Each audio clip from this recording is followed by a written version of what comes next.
Ya, buat teman-teman semua tonton konten saya sampai kelar ya, biar nggak salah paham. Buat kadrun-kadrun, sama juga, sampai kelar juga, biar tambah puyeng. Detak! Ya, warga miskin ekstrim ternyata sangat banyak di Jakarta. Bukan 10 atau 20 warga, tapi sampai 132.000 orang lebih. Ini bukan asal mangap ya, ini kata Sekretaris Jenderal Kementerian Dalam Negeri yaitu Pak Suhadjar Diantoro. Bagaimana bisa 132.000 orang lebih masuk kategori miskin ekstrim alias miskin banget di sebuah provinsi paling kaya di Indonesia? Apakah menjadi sobat miskin Salawase adalah program Pemprov? Apakah komentar Anies Baswedan yang menilai bahwa ukuran kebahagiaan warga di Jakarta lebih penting daripada pengukuran kemajuan daerah melalui angka statistik juga berlaku atas kondisi ini? Ini seolah Anies mau bilang, miskin nggak apa-apa, asal bahagia. Matamu. Ya, Anies ini emang swag banget orangnya ya. Kalau orang Tangerang bilang swag banget. Kalau angka indeks hasilnya bagus, dia bakal ngoceh melulu soal angka itu. Giliran angkanya jelek, nggak diakuin. Susah ya biji salak. Ya, bagaimana bisa 132.000 orang lebih masuk kategori miskin ekstrim alias miskin banget di sebuah provinsi yang paling kaya di Indonesia? Ini pertanyaan yang terus bergulir. Anies sampai ditegur di depan publik. Bayangkan. Mungkin cara kerja Anies memang begini kali ya. Dipermalukan dulu di depan publik, baru mau kerja. Seperti harus dituntut dulu ke pengadilan oleh warganya sendiri, dan ternyata warganya menang. Cuman urusan ngeruk kali. Lantas Anies baru kerja, dan itu pun nggak maksimal. 132.000 orang lebih warga Jakarta masuk kategori miskin ekstrim. Gimana sih kondisi miskin ekstrim itu? Coba gimana coba? Nah, gini. Biar nggak salah paham ya. Karena teman saya yang tinggal di Cikini, saya koreksi. Teman saya yang tinggal di Tinosidin, karena jalannya berubah namanya. Teman saya yang tinggal di Tinosidin, dulu namanya sih daerah itu Cikini ya. Tapi berubah sekarang jadi daerah namanya Tinosidin. Karena memang masyarakat di daerah itu gambarnya bagus-bagus. Pak Tinosidin, pahlawan anak-anak ya. Sekarang namanya disematkan menjadi nama jalan menggantikan nama Cikini kalau nggak salah begitu. Ya singkatnya begini, kawan saya yang tinggal di Jakarta Pusat, gitu aja lah ya. Panik karena dia menyangka masuk kategori 132 ribuan orang Jakarta yang miskin ekstrim sesuai dengan berita itu tadi. Karena saat ini dia mau menghayal aja susah. Bayangin, mau menghayal aja susah. Menghayal kan paling murah ya, paling gampang. Hampir semua orang bisa, tapi kawan saya ini namanya Gilang ya, teman saya ini namanya Gilang. Ini mau menghayal aja nggak bisa, katanya mahal. Itu sih bukan klasifikasi miskin ekstrim ya, itu sih kebiasaannya Gilang aja kayaknya dia. Nah, Bank Dunia mendefinisikan kemiskinan ekstrim sebagai kondisi pengeluaran penduduk per hari di bawah Rp30.000. Kalau di kurs dolar ya 1,9 US dollar, sekitar 30.000 perak. Jadi kalau pengeluaran Anda maksimal yang bisa Anda keluarkan dalam sehari itu 30.000 ke bawah, selamat, Anda masuk kategori miskin ekstrim. Pengeluaran di bawah Rp30.000 per hari atau di bawah 900.000 perak per bulan, masuk kategori miskin ekstrim. Udah miskin ekstrim. Awas ya, jangan sampai masuk ormas khilafatul miskin nih. Ini udah dilarang negara, miskin pula nih. Iya, pengeluaran di bawah Rp30.000 atau di bawah 900.000 perak per bulan itu masuk kategori miskin ekstrim. Apa yang biasa orang Jakarta lakukan dengan uang 30.000 per hari coba? Ini kita ngomongin Jakarta ya. Coba kita breakdown ya. 30.000 itu kira-kira gitu. Buat apa kalau di Jakarta? Sebut aja misalnya ada orang setengah baya kerjanya serabutan. Kira-kira pengeluaran dia tuh minimal berapa? Nih, kita mulai dari bangun tidur. Kita bayangkan si bapak ini bangun tidur biasanya ngopi lah. Ya, ngopi kelas bawah, kelas jelata, paling 3.000 perak, kopi sasetan, 3.000. Bangun tidur ngopi, 3.000 biayanya. Kemudian sekedar sarapan, goreng pisang misalnya, 2.000. Kira-kira ya. Lalu karena dia merokok, rokok 5 batang buat sehari, dia beli 10.000 lah kira-kira. Kalau beli batangan mungkin 10.000, saya nggak ngerokok, tapi kira-kira harganya 2.000 lah per batang. Lalu makan siang di warteg, minimal 10.000. Tapi mungkin ini akan ngutang dulu, ini biasa. Utang dulu 10.000. Lalu sore-sore ngopi plus 5.000. Makan malam 10.000. Ini pengeluaran paling darurat di Jakarta. Itu pun 40 ribuan, jadi masih defisit atau masih ngutang 10.000. 30.000 nggak cukup. Untuk makan standar aja nggak cukup. Wah, saya jadi teringat nih pesta makan malamnya Anies bareng dengan partai-partai pendukung di Jakarta tempo hari itu. Nah, masih lihat kan? Masih ingat kan foto-fotonya? Nah, 132.000 orang lebih warga Jakarta masuk kategori miskin ekstrim. Sampai-sampai Sekjen Departemen Dalam Negeri minta Anies memberikan perhatian serius dalam memaknai hari ulang tahun ke-495 DKI Jakarta. Dengan kesan glamornya. Tapi malah yang ada nuansa ironis. Ratusan ribu warganya makan saja masih ngutang ke warung. Ini perlu mendapat perhatian khusus karena DKI Jakarta saat ini masih mencatat jumlah penduduk dengan kemiskinan ekstrim sebesar 132.345 jiwa. Itu kata Pak Suhajar Diantoro tadi waktu rapat paripurna HUT DKI di DPRD DKI kemarin yang ada acara goyang-goyangnya itu. Ia minta pemerintah Provinsi DKI Jakarta mencermati permasalahan sosial itu mengingat pandemi COVID-19 memberikan dampak terhadap ketimpangan pendapatan. Ketimpangan pendapatan. Ini tercermin dari namanya Gini Rasio DKI Jakarta yang memburuk dari 0,39 di 2020 menjadi 0,40 pada 2021.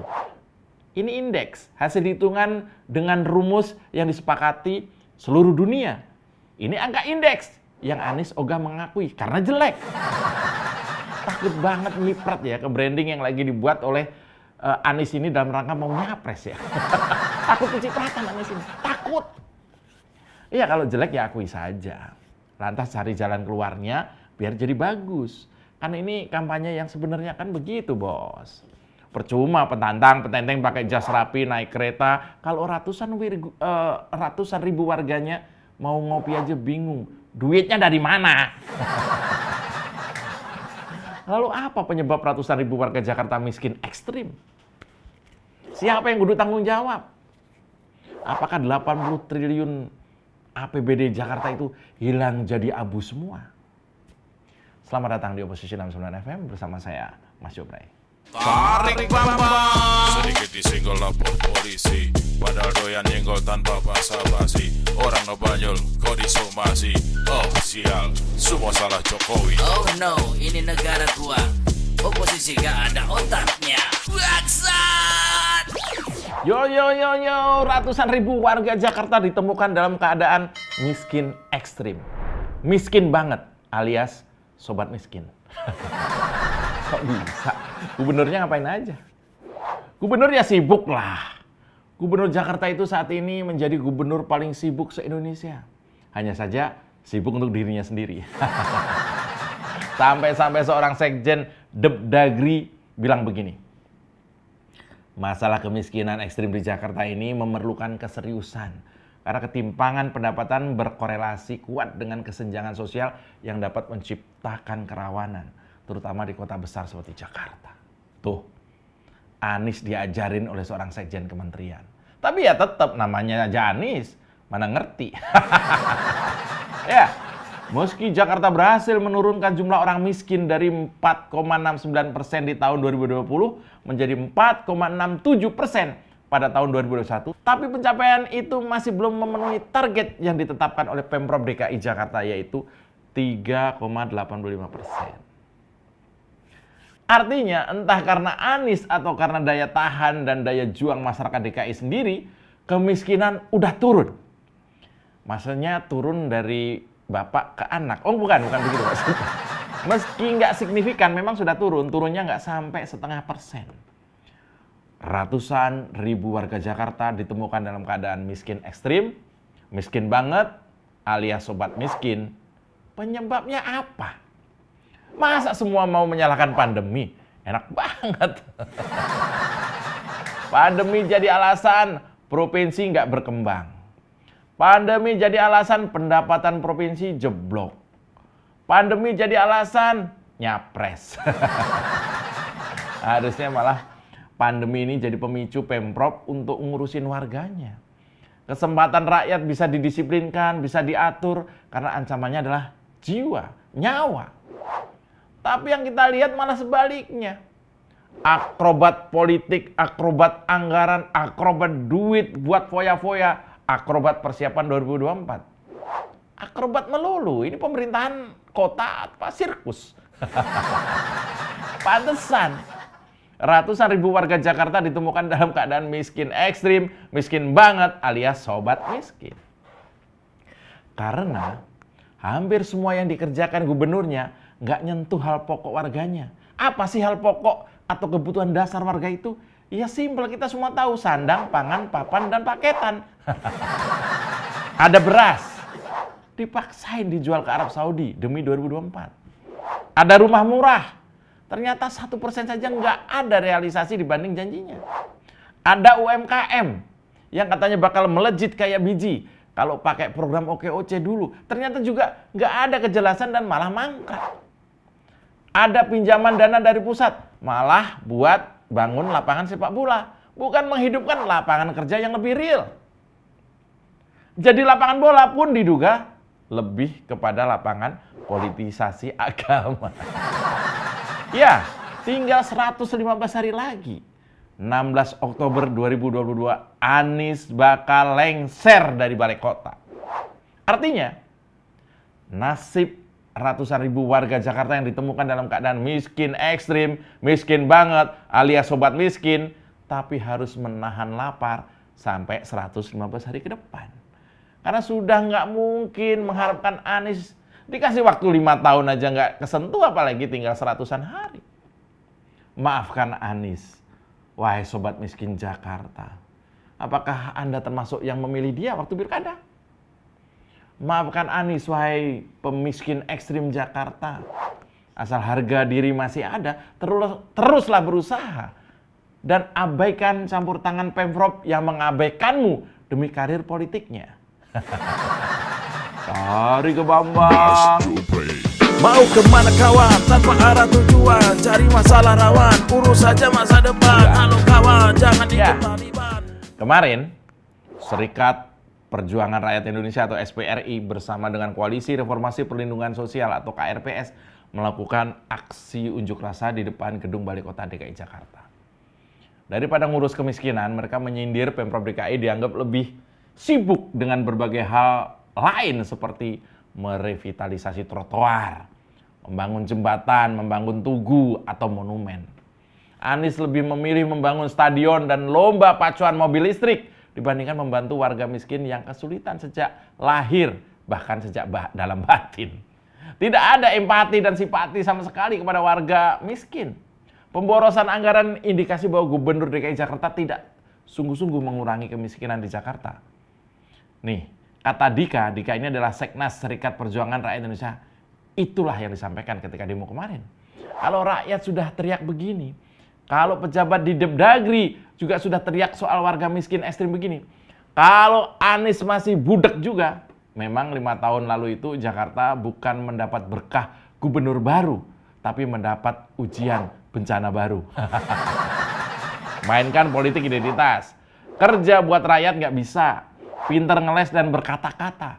Sungguh bukan profil pemimpin terbaik untuk Jakarta. Apalagi untuk Indonesia. Demikian Oposisi 69 FM. Salam waras. Tetap bangga menjadi Indonesia. Salam bletak. Tarik Bambang. Sedikit disenggol lapor polisi.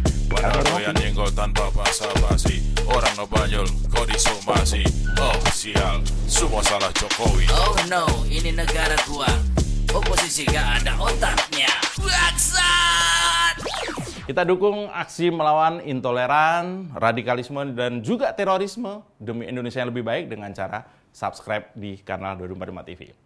Makasih.